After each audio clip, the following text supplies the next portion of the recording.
All right, back now to the series of storms that could threaten Labor Day weekend plans for many Americans. Again, Tropical Storm Hermine threatens the Florida coast tonight, and it could pose a big problem for the eastern seaboard. So let's head back to Lisa. I am told that the gremlins have been worked out of the system and we move forward now. You know what? I think we just have too many hurricanes to talk about. Exactly. We're overloading the system. This one is one that we're going to keep a close eye on, though. Like I said, it's been since 2005. Hurricane Wilma, since we've had a hurricane make its way into Florida. I think it's going to be close with this one. That may change.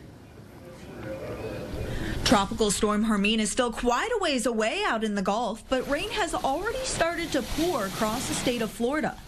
The water has been really bad. We actually have a pump inside ready to go to flow out the water out here. Governor Rick Scott isn't taking any chances. He's already declared a state of emergency in 42 counties. Our State Emergency Operations Center is already at level 2.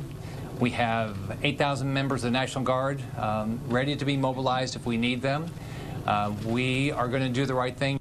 While Florida prepares for their first tropical storm of the season, Hawaii has already been through one and is keeping a close eye on another. I know sometimes we wonder if, in fact, the hurricane will, in fact, have an impact. Tropical Storm Madeline is brushing just to the south of the Big Island, and Hurricane Lester is forecast to slide just to the north. So this had us wondering, what is steering these hurricanes? When it comes to the Central Pacific, clockwise rotation around a high-pressure system is steering both Madeline and Lester west, but Madeline originated further south than Lester. With this steering mechanism in place, Lester should continue on a west-northwest track and, while weakening, is still forecast to move across the northern part of the island chain. Hermine on the Atlantic side of things will ride a mid-level trough across the eastern side of the United States.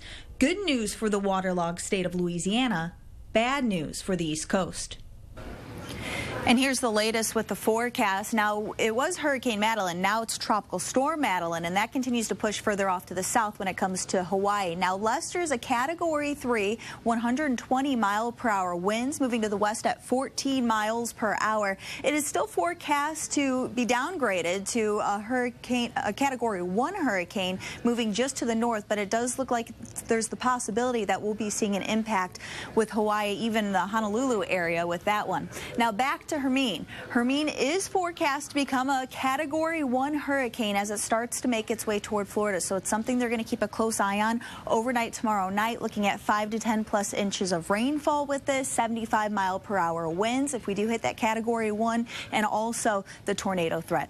Back to you. Yeah, lots of people keeping an eye on these tonight. Lisa, thank you. We'll be right back.